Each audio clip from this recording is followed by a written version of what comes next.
Hello, good morning, जोहार, मैं संजय और आप देख रहे हैं न्यूज झारखंड। चलिए जानते हैं झारखंड की आज की 25 मुख्य बड़ी खबरों को। सर्च ऑपरेशन के दौरान नक्सलियों से सुरक्षा बलों की मुठभेड़, सीआरपीएफ का डिप्टी कमांडर जख्मी। पश्चिमी सिंहभूम के गोइलकेरा क्षेत्र के जंगल में सर्च ऑपरेशन के दौरान सुरक्षा बलों और भाकपा माओवादी नक्सलियों के बीच मुठभेड़ हुई, जिसमें कोबरा 209 बटालियन के डिप्टी कमांडेंट दीपक कुमार तिवारी घायल हो गए। उन्हें एयरलिफ्ट कर रांची लाया गया, जहां उनका इलाज चल रहा है। बुधवार को नक्सलियों के साथ मुठभेड़ से पहले सुरक्षा बलों ने सर्च ऑपरेशन के दौरान मुठभेड़ स्थल के पास रेला पराल के जंगली पहाड़ी क्षेत्र से 10 किलो का 1 और 5 किलो के 2 आईडी बम बरामद कर नष्ट किया। इसके बाद जब सुरक्षा बलों के जवान सर्च ऑपरेशन में आगे बढ़े तो रेला पराल के पास पंच लाताबुरु पहाड़ी जंगली क्षेत्र में भाकपा माओवादी नक्सलियों के साथ सुरक्षा बलों की मुठभेड़ हो गई। चाईबासा के एसपी आशुतोष शेखर ने इसकी जानकारी दी। उन्होंने बताया कि क्षेत्र में अब भी सर्च ऑपरेशन जारी है। सर्च ऑपरेशन के दौरान रेला पराल क्षेत्र में सुरक्षा बलों ने मंगलवार को भी 5 किलो का 1 आईडी बम बरामद किया था। दिव्यांग ने पूरी की 105 किलोमीटर की कांवड़ यात्रा। 3 दिन में सुल्तानगंज से पहुंचे देवघर। कहा, बाबा बैद्यनाथ की महिमा अपरंपार। बाबा भोलेनाथ की महिमा ऐसी है कि कोई भी शिव भक्त चाहे उसे कितना ही कष्ट क्यों ना हो, बाबा दरबार चला ही आता है।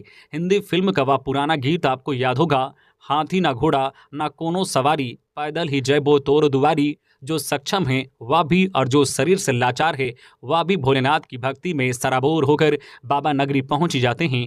ऐसे ही शरीर से लाचार भक्त हैं चंद्र प्रकाश पांडे। पटना जिला के बाढ़ अनुमंडल के सेमा बेरा गांव के रहने वाले चंद्र प्रकाश पांडे दोनों पैरों से लाचार हैं। इसके बाद भी सुल्तानगंज से देवघर की 105 किलोमीटर की कांवड़ यात्रा पूरी की है।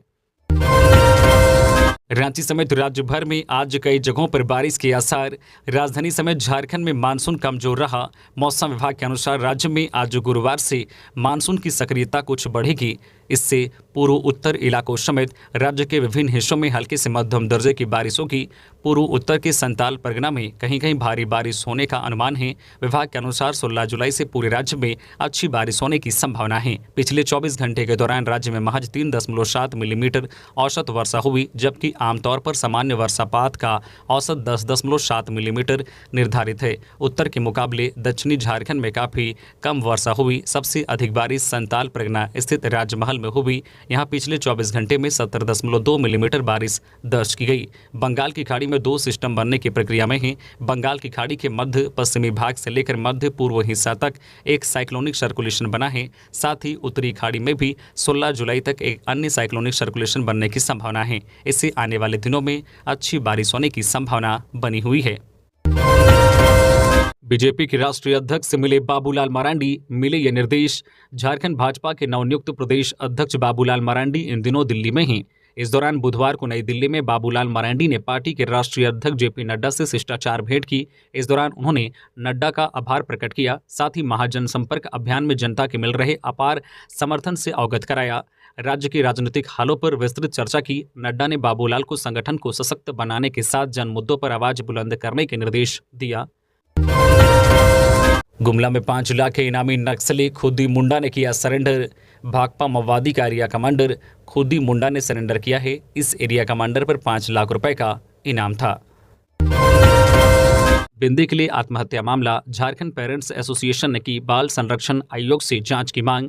धनबाद में शिक्षिका से अपमानित छात्रा के सुसाइड करने का मामला तूल पकड़ता जा रहा है। घटना की निंदा करते हुए झारखंड पेरेंट्स एसोसिएशन ने बाल संरक्षण आयोग से जांच की मांग की है। झारखंड पेरेंट्स एसोसिएशन के अध्यक्ष अजय राय ने झारखंड राज्य बाल अधिकार संरक्षण आयोग के अध्यक्ष काजल यादव एवं जो है सदस्य उज्जवल तिवारी को पत्र भेजकर इस मामले में जांच की मांग करते हुए दोषियों पर सख्त कार्रवाई करने की मांग की है। उन्होंने इस मामले की लीपापोती करने का आरोप लगाते हुए विस्तृत जांच की आवश्यकता जताई है। नीति आयोग से बोले सीएम हेमंत सोरेन, कोयले पर बढ़ाई जाए रॉयल्टी व ग्रीन कार्डधारियों को एफसीआई से मिले राशन। संघीय ढांचे की मजबूती के लिए जरूरी है कि केंद्र और राज्यों का सर्वांगीण विकास हो। केंद्र और राज्य सरकारें एक दूसरे को सहयोग करें, तभी विकास के लिए जो लक्ष्य निर्धारित किए गए हैं उसे हासिल कर सकते हैं। मुख्यमंत्री हेमंत सोरेन ने बुधवार को नीति आयोग की टीम के साथ बैठक के दरमियान ये बातें कही। मुख्यमंत्री ने कहा कि इस बैठक में पुराने और लंबित विषयों पर चर्चा हुई है और उसका समाधान भी निकला। इसके साथ ही कई नए मुद्दों को भी रखा गया, जिस पर नीति आयोग की ओर से सकारात्मक पहल करने का आश्वासन मिला। नीति आयोग के समक्ष राज्य सरकार के द्वारा जो भी मामले रखे गए हैं वे केंद्र सरकार तक पहुंचेंगी और झारखंड के हित में नीति निर्धारित होगी, ऐसी उम्मीद है। मुख्यमंत्री ने कहा कि विकास की दौड़ में कई राज्य आगे बढ़ गए हैं और कुछ राज्य अभी भी पिछड़े हुए हैं, इसमें झारखंड भी शामिल हैं। ऐसे राज्य कैसे विकास की राह में आगे बढ़े, इसके लिए विशेष कार्य करने की जरूरत है और इसमें सभी को साथ लेकर चलना होगा। गुमला के भरनों में नाबालिग से दुष्कर्म, लोगों ने आरोपी की धुनाई कर पुलिस को सौंपा। गुमला के भरनों प्रखंड में एक आदिवासी नाबालिग से दुष्कर्म का मामला सामने आया है। लोगों ने आरोपी को पकड़कर पीटा, इसके बाद पुलिस को सौंप दिया। भरनों पुलिस ने बुधवार को आरोपी मोहम्मद आसिफ अंसारी को जेल भेज दिया। जानकारी के अनुसार मंगलवार को आरोपी मोहम्मद आसिफ अंसारी ने 17 वर्षीय आदिवासी किशोरी से उसी के घर में घुसकर दुष्कर्म किया। घटना के समय पीड़िता के माता पिता खेत में काम करने गए थे। पीड़िता के शोर मचाने के बाद आसपास के ग्रामीण एवं उसकी मां घर पहुंची, फिर आरोपी को पकड़कर पुलिस को सौंप दिया। इधर पीड़िता की मां ने थाना में आरोपी के खिलाफ केस दर्ज कराया। बताया जा रहा है कि नाबालिग के साथ आरोपी की पहचान थी। जान पहचान का फायदा उठाकर आरोपी उसके घर में घुस गया। जब आरोपी ने देखा कि घर में कोई नहीं है तो नाबालिग के साथ दुष्कर्म किया। बासुकीनाथ में हर हर महादेव के जयकारे से गूंजा फौजदारी नाथ बाबा का दरबार। 36,000 कांवरियों ने किया जलार्पण। राजकीय श्रावणी मेला महोत्सव के 9वें दिन बुधवार को बाबा फौजदारी नाथ के दरबार में कांवरियों की भीड़ लगी रही। 3 बजे भोर से ही मंदिर प्रांगण, शिवगंगा घाट व मेला परिसर कांवरियों से पटा रहा। सरकारी पूजा के बाद गर्भगृह का पट श्रद्धालुओं के लिए खोल दिया गया। मंदिर प्रबंधन के अनुसार 36,000 कांवरियों ने बाबा फौजदारी नाथ पर जलार्पण कर मंगल कामना की। मंदिर परिसर बाबा के जयकारे से गूंजता रहा। महिला व पुरुष श्रद्धालुओं ने कतारबद्ध होकर बाबा पर जलार्पण किया। झारखंड के जन सेवकों का दिन रात अनिश्चितकालीन धरना शुरू, अपनी मांगों को लेकर हैं आर पार के मूड में। झारखंड राज्य जन सेवक संघ द्वारा दिन रात अनिश्चितकालीन धरना बुधवार से डोरंडा के नेपाल हाउस स्थित कृषि सचिवालय के समक्ष शुरू हो गया। झारखंड राज्य जन सेवक संघ के महामंत्री लोकेश कुमार ने कहा है कि इस दिन रात अनिश्चितकालीन राज्य स्तरीय धरना का समापन मांग पूरी होने के बाद ही होगा। आपको बता दें कि राज्य के सभी जिलों के जन सेवकों ने अपनी वेतन अवनति और लंबित 11 सूत्री मांगों की पूर्ति के लिए पिछले 2 महीने से अधिक समय से हड़ताल पर हैं और लगातार आंदोलन कर रहे हैं। इनका आरोप है कि इसके बाद भी उनकी सूद नहीं ली जा रही है। जन सेवकों की माने तो अपनी मांगों को लेकर उनके द्वारा आंदोलन किए जाने के बाद भी कृषि विभाग और सरकार की चुप्पी से न सिर्फ जन सेवक संवर्ग बल्कि राज्य के सभी अधिकारी, शिक्षक और कर्मचारी अपने भविष्य को लेकर साशंकित हैं। सीएम हेमंत सोरेन के साथ बैठक के बाद बोले नीति आयोग के सदस्य वीके पॉल, शुरू होंगे आकांक्षी प्रखंड कार्यक्रम। नीति आयोग के सदस्य विनोद कुमार पॉल रांची पहुंचे। उन्होंने बुधवार को झारखंड के सीएम हेमंत सोरेन के साथ बैठक की। इस दौरान राज्य के चहुमुखी विकास को लेकर चर्चा की। नीति आयोग के सदस्य श्री पॉल ने प्रेस को संबोधित करते हुए झारखंड सरकार के प्रति आभार जताया। उन्होंने कहा कि राज्यों का विकास होगा तभी देश विकास कर सकेगा। प्रधानमंत्री नरेंद्र मोदी ने आकांक्षी जिलों के कार्यक्रम को आगे बढ़ाते हुए आकांक्षी प्रखंड कार्यक्रम शुरू करने का आदेश दिया है। इसके तहत देश के 500 सबसे कमजोर प्रखंडों का विकास किया जाएगा। टेंडर घोटाला मामले में ईडी ने मुकेश मित्तल के सहयोगी हरीश यादव को किया गिरफ्तार। टेंडर घोटाले मामले में प्रवर्तन निदेशालय ने मुकेश मित्तल के सहयोगी हरीश यादव को गिरफ्तार कर लिया है। वहीं दूसरी ओर जमीन घोटाला मामले में विष्णु अग्रवाल को 17 जुलाई को पूछताछ के लिए बुलाया गया है। रांची दौरे पर सीबीआई निदेशक, अधिकारियों की साथ की बैठक। सीबीआई निदेशक परवीन सूद बुधवार को अपने 1 दिवसीय दौरे पर रांची पहुंचे। सीबीआई निदेशक बनने के बाद सूद का यह पहला झारखंड दौरा था। इस दौरान उन्होंने सीबीआई अफसरों के साथ रांची में महत्वपूर्ण बैठक कर सीबीआई के द्वारा अनुसंधान किए जा रहे मामलों की समीक्षा की। सीबीआई निदेशक परवीन सूद बुधवार को रांची दौरे पर थे। रांची में सीबीआई की एंटी करप्शन ब्यूरो यूनिट में उन्होंने सीबीआई अधिकारियों के साथ बैठक की। बैठक में झारखंड के सभी सीबीआई यूनिट के पदाधिकारी मौजूद थे। सीबीआई अधिकारियों के मुताबिक निदेशक परवीन सूद को झारखंड में सीबीआई के द्वारा जांच की जा रही केसों की जानकारी दी। झुंड से बिछड़ा जंगली हाथी, मचा रहा तबाही, 3 पर हमला, 1 की मौत। सरायकेला खारसमा जिला के राजनगर थाना क्षेत्र में झुंड से बिछड़े एक जंगली हाथी ने खूब उत्पात मचाया हुआ है। जंगली हाथी ने बुधवार की सुबह 3 लोगों पर हमला कर दिया। इनमें 1 की मौत हो गई। हमले में राजनगर थाना क्षेत्र के बड़ाम तालिया निवासी 55 वर्षीय युधिष्ठिर उर्फ गुड्डू महतो अहेल की मौत हो गई। वह शौच के लिए निकले थे। वही इस हमले में खीरी निवासी 21 वर्षीय सुमित पांडा गंभीर रूप से घायल है। उसे आदित्यपुर के निजी नर्सिंग होम में इलाज के लिए ले जाया गया है, जबकि घायल टांगरानी निवासी जयपाल सोय के दोनों हाथ टूट गए हैं। जानकारी के अनुसार झुंड से बिछड़ा जंगली हाथी सरायकेला के टेंटो पोसी की ओर से राजनगर प्रखंड क्षेत्र में दाखिल हुआ। हाथी जिस जिस भी गांव से गुजरा वहां उसने उत्पात मचाया। निजी वाहनों का हो रहा व्यावसायिक उपयोग, अब प्रशासन करेगा कार्रवाई, यह है तैयारी। रांची जिले में केवल 8,000 वाहनों का ही कॉमर्शियल रजिस्ट्रेशन है। इनमें कार और अन्य छोटी वाहनों की संख्या तकरीबन 225 तक ही है। जिले में निजी वाहन का प्रयोग ही व्यावसायिक वाहनों में किया जा रहा है। ट्रैवल एजेंसी के वाहनों का भी व्यावसायिक निबंधन नहीं है। सरकारी दफ्तरों में भी निजी रजिस्ट्रेशन वाले वाहन भी किराए पर चल रहे हैं। इसके खिलाफ परिवहन विभाग अब सख्ती दिखा रहा है। विभाग ने सभी जिलों के परिवहन पदाधिकारियों को इसकी जांच कर कार्रवाई करने का निर्देश दिया है। रांची में जल्द ही ऐसे वाहन मालिकों के खिलाफ कार्रवाई की जाएगी। कुछ निजी कंपनियों को नोटिस भी भेजा गया है। झारखंड में आरएसएस नेता की गोली मारकर हत्या, कब्रिस्तान में मिली लाश, संघ ने बताया साजिश। झारखंड में राष्ट्रीय स्वयं सेवक संघ के नेता की गोली मारकर हत्या कर दी गई। पुलिस ने बुधवार को बताया कि अज्ञात हमलावरों ने आरएसएस नेता को गोली मारी है। मृतक का नाम शंकर प्रसाद बताया जा रहा है। जानकारी के मुताबिक 55 साल के शंकर प्रसाद आरएसएस धनबाद के संपर्क प्रमुख थे। पुलिस ने बताया कि मंगलवार की रात ईस्ट टुंडी थाना क्षेत्र में आने वाले एक गाँव में उन्हें गोली मारी गई है। यह घटना राजधानी रांची से करीब 180 किलोमीटर दूर हुई है। बुधवार को आरएसएस नेता का शव बरामद किया गया है। रांची सदर अस्पताल को देश में तीसरा स्थान, सांसद संजय सेठ ने कर्मियों को किया सम्मानित। कहा अब पैसे के अभाव में नहीं रुक रहा इलाज। आयुष्मान भारत योजना को धरातल पर उतारने और इसका लाभ जनता को देने में रांची सदर अस्पताल भारत में तीसरे नंबर पर रहा। इस बड़ी उपलब्धि के बाद सांसद संजय सेठ ने सदर अस्पताल में civil surgeon doctor Vinod Kumar सहित सभी चिकित्सकों और आयुष्मान भारत की पूरी टीम को सम्मानित किया।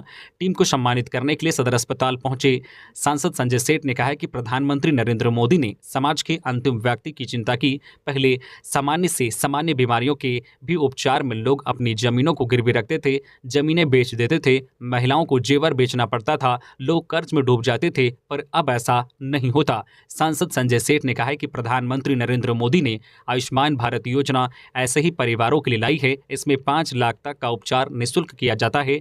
इसे कई अस्पताल संबंधित हुए, कई अस्पतालों में इसका उपचार शुरू हुआ, परंतु सदर अस्पताल ने जो उपलब्धि हासिल की है यह पूरे झारखंड के लिए गौरव की बात है। जमीन घोटाला मामला, चेसायर होम रोड केस में विष्णु अग्रवाल को फिर से ईडी का समन। जमीन घोटाला मामले में कारोबारी विष्णु अग्रवाल को ईडी ने फिर से समन किया है। इस बार अग्रवाल को 17 जुलाई की सुबह 11 बजे ईडी के रांची जोनल कार्यालय में हाजिर होने को कहा गया है। इससे पहले ईडी 3 बार विष्णु अग्रवाल से पूछताछ कर चुकी है। पहली बार 4 नवंबर 2022 को ईडी ने रांची जमीन घोटाले में विष्णु अग्रवाल के आवास व मॉल स्थित दफ्तर में छापेमारी की थी। उसके बाद से ही विष्णु अग्रवाल ईडी के रडार पर हैं। पलामू डीसी ने सुवा मॉडल आंगनबाड़ी केंद्र में बच्चों को पढ़ाया, गार्जियन से किया संवाद। पलामू डीसी आंजनेय युल्लू दोड्डे और उप विकास आयुक्त रवि आनंद ने बुधवार को सदर प्रखंड के सुवा पंचायत पहुंचे। यहां उन्होंने लहसुनिया मॉडल आंगनबाड़ी केंद्र में तितली प्रोजेक्ट के तहत चल रहे early childhood care and education पाठ्यक्रम निरीक्षण किया। इस दौरान डीसी ने केंद्र में बच्चों को डिजिटल लर्निंग के तहत क्या और कैसे पढ़ाया जा रहा है इसकी जानकारी ली। इस पर सेविका ने बताया कि टैब में सभी बच्चों का रजिस्ट्रेशन करा दिया गया है। सभी बच्चों को किताब से पढ़ाने के पश्चात सभी बच्चों से एक एक कर लॉगिंग कर उनको प्रैक्टिकल भी पढ़ाया जाता है। समय समय पर बच्चों का मूल्यांकन भी किया जाता है। सीआईएसएफ कैंप के पास विस्फोट से आदिवासी महिला घायल, अस्पताल में भर्ती, पुलिस का बम विस्फोट से इनकार। गोड्डा के ललमटिया थाना अंतर्गत सीआईएसएफ कैंप के समीप ईसीएल के पुराने क्वार्टर में सुबह विस्फोट पदार्थ के फटने से 40 वर्षीय मंजली मरांडी घायल हो गई। ग्राम पहाड़पुर की रहने वाली मंजली मरांडी के घायल हो जाने पर स्थानीय अस्पताल से बेहतर इलाज के लिए सदर अस्पताल भेज दिया गया है। चिकित्सक के मुताबिक महिला के एक पैर को काफी नुकसान पहुंचा है। पुलिस ने बम विस्फोट से इनकार किया है। ग्रामीणों के अनुसार बुधवार की सुबह 5 बजे मंजली मरांडी के घर से अचानक जोरदार विस्फोट की आवाज आई। घर में रखे सामान के परखच्चे उड़ गए और इस दौरान महिला घायल हो गई। घटना की सूचना पर ललमटिया थाना प्रभारी चंद्रशेखर सिंह दलबल के साथ गांव पहुंचे और महिला के घर के आसपास तहकीकात की और घायल महिला को इलाज के लिए अस्पताल भेज दिया। भक्तों को भा रहा है बासुकीनाथ का टेंट सिटी, फ्री में मिल रही है सारी सुविधाएं। सावन माह में प्रसिद्ध तीर्थ स्थल बासुकीनाथ में जलार्पण के लिए पहुंचने वाले श्रद्धालुओं के लिए काफ़ी सुविधाजनक साबित हो रहा है टेंट सिटी। श्रद्धालुओं के विश्राम के लिए इस टेंट सिटी का निर्माण झारखंड सरकार के पर्यटन मंत्रालय द्वारा कराया गया है, जिसमें एक साथ 1000 श्रद्धालु रह सकते हैं। सबसे बड़ी बात यह है कि पूरी सुविधा बिल्कुल निःशुल्क है। यहाँ ठहरने वालों के लिए सामुदायिक शौचालय और स्नान घर के साथ ही मनोरंजन की भी व्यवस्था है। इसके साथ ही 2 माह के लिए मेडिकल कैंप भी लगाया गया है। भुवनेश्वर के पास कुआखाई नदी में जमशेदपुर के आर्यन मिश्रा समेत 4 छात्र डूबे। ओडिशा की राजधानी में एक निजी प्रबंधन संस्थान के 4 छात्र शहर के बाहरी इलाके के कुआखाई नदी में डूब गए। पुलिस ने बुधवार को यह जानकारी दी। यह घटना मंगलवार की है, जब 8 छात्रों का एक समूह भुवनेश्वर के बाहरी इलाके में ढाबा लहार गांव के पास नदी में नहाने गया था। पुलिस ने बताया कि 2 छात्रों के शव मंगलवार को बरामद किए गए, वहीं 2 अन्य लापता युवाओं के शव बुधवार को बरामद हुए। मृतकों की पहचान जमशेदपुर के आर्यन मिश्रा, कटक के कुमार अविनाश, बालासोर के रोहित परिदा और बाली कुड्डा के जो है प्रतीक धाल समानता के रूप में हुई है। पुलिस ने बताया कि शहर के एक निजी प्रबंधन कॉलेज में पढ़ने वाले 8 दोस्त नहाने के लिए नदी पर गए थे। तभी उनमें से 4 फिसलकर गहरे पानी में चले गए और तेज धार में बह गए। पश्चिम बंगाल से झारखंड खपाया जा रहा था प्रतिबंधित मांस, मौके से 3 आरोपी गिरफ्तार। झारखंड के जामताड़ा जिले में बुधवार को बिंदापाथर थाना क्षेत्र के बड़दही गांव के समीप ग्रामीणों ने बाइक से प्रतिबंधित मांस लेकर जा रहे 3 लोग को पकड़कर पुलिस के हवाले किया है। तीनों की पहचान पश्चिम बंगाल वर्धमान जिले के पानुडिया हाकिम पाड़ा निवासी फिरदौस अंसारी, कुर्बान अंसारी व मुजीब अंसारी के रूप में हुई है। पुलिस की पूछताछ में आरोपितों ने बताया है कि ये लोग प्रतिबंधित मांस बंगाल के गोरांडी से लाकर जामताड़ा जिले के विभिन्न क्षेत्रों में लाकर काफ़ी समय से बेच रहे थे। कोडरमा के 2 माइका गोदाम में छापेमारी, खनन टास्क फोर्स ने किया सील, कई सामान जब्त। कोडरमा जिला खनन टास्क फोर्स की टीम ने अवैध रूप से माइका के भंडारण एवं व्यापार को लेकर बुधवार 12 जुलाई 2023 को जयनगर थाना क्षेत्र के लाराबाद के पास संचालित 2 माइका गोदाम में छापेमारी की। इस दौरान दोनों गोदाम में भारी मात्रा में माइका फ्लैक्स और माइका डस्ट का स्टॉक पाया गया। बिना भंडारण लाइसेंस के संचालित इन गोदामों को टीम ने फिलहाल सील कर दिया है। यौन शोषण आरोप के बाद पद से निलंबित किए गए जेएमएम हजारीबाग जिला अध्यक्ष शंभूलाल यादव। झामुमो के हजारीबाग जिला अध्यक्ष शंभूलाल यादव पर गंभीर आरोप लगा है। इन पर एक महिला ने शादी का झांसा देकर यौन शोषण करने और व्यवसाय के नाम पर 11 लाख रुपए ऐंठने का आरोप लगाया है, जिसके बाद उन्हें मंगलवार को पद से निलंबित कर दिया गया। उन पर लगे आरोपों की जांच के लिए झामुमो केंद्रीय कमेटी ने 3 सदस्यीय टीम का गठन किया है। इसे लेकर पार्टी केंद्रीय महासचिव विनोद कुमार पांडे के हस्ताक्षर से इस आशय का पत्र जारी किया गया है। मछली की जाल में फंसा विशाल मगरमच्छ फिर जो हुआ। साहिबगंज की गंगा नदी में एक विशाल मगरमच्छ मछुआरों के जाल में फंस गया, जिससे उसकी मौत हो गई। इस बात की जानकारी मवेशी पालकों ने दी। मवेशी पालक मिट्टू यादव अपने मवेशियों का चारा लाने के लिए दियारा जा रहे थे, तभी उनकी नज़र किनारे पर पड़ी। उन्होंने देखा कि कोई बड़ा सा चीज़ है। करीब से जाकर उसे देखा तो पता चला कि जाल में मगरमच्छ फंसा हुआ है। जाल में फंसने के कारण उसकी मौत हो गई है। उन्होंने तुरंत इसकी सूचना साहिबगंज में अपने जानने वालों को दी। जानकारी के मुताबिक रामपुर दियारा के मुहाने पर यह मगरमच्छ जाल में फंसा हुआ है और वहीं किनारे पर है। इसकी सूचना वन प्रमंडल पदाधिकारी मनीष तिवारी को ग्रामीणों के द्वारा दी गई। वन विभाग की टीम वहां पहुंची। सचिवालय घेराव मामला, हाईकोर्ट ने सांसद निशिकांत दुबे पर पीड़क कार्रवाई करने पर लगाई रोक। अगली सुनवाई होगी 23 अगस्त को। बुधवार को झारखंड हाईकोर्ट में सांसद निशिकांत दुबे की याचिका पर सुनवाई हुई। अदालत ने सांसद निशिकांत दुबे पर किसी भी तरह के पीड़क कार्रवाई करने पर रोक लगा दी। अब मामले में 23 अगस्त को सुनवाई होगी। बता दें कि झारखंड हाईकोर्ट में सचिवालय घेराव मामले में निशिकांत दुबे द्वारा दायर याचिका पर न्यायाधीश संजय कुमार द्विवेदी की अदालत में सुनवाई हुई। सांसद दुबे की ओर से अधिवक्ता प्रशांत पल्लव और पार्थ जालान ने अपना पक्ष रखा। सुनवाई के बाद मामले की अगली सुनवाई के लिए 23 अगस्त की तिथि निर्धारित की गई है। गौरतलब है कि बीजेपी ने 11 अप्रैल 2023 को सचिवालय घेराव आंदोलन किया था। इस दौरान राजधानी रांची के धुरवा थाने में दर्ज प्राथमिकी को निरस्त करने को लेकर सांसद ने कोर्ट में याचिका दाखिल की थी। बुधवार को इसी मामले में झारखंड हाईकोर्ट में सुनवाई हुई। दिसंबर 2024 तक टीबी मुक्त होगा झारखंड। झारखंड देश का पहला राज्य जहां टीबी वर्कप्लेस पॉलिसी। फिर भी राज्य में 57,567 टीबी मरीजों की हुई पहचान। पूरे विश्व में टीबी उन्मूलन का लक्ष्य वर्ष 2030 तक है।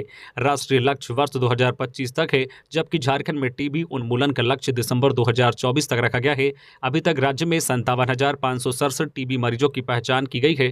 टीबी उन्मूलन के लिए कार्य योजना तैयार कर सासमय कार्य करते हुए लक्ष्य को प्राप्त करना है। सभी जिलों में टीबी के प्रति लोगों को जागरूक करने तथा पंचायत को टीबी मुक्त करने को लेकर काम हो रहा है।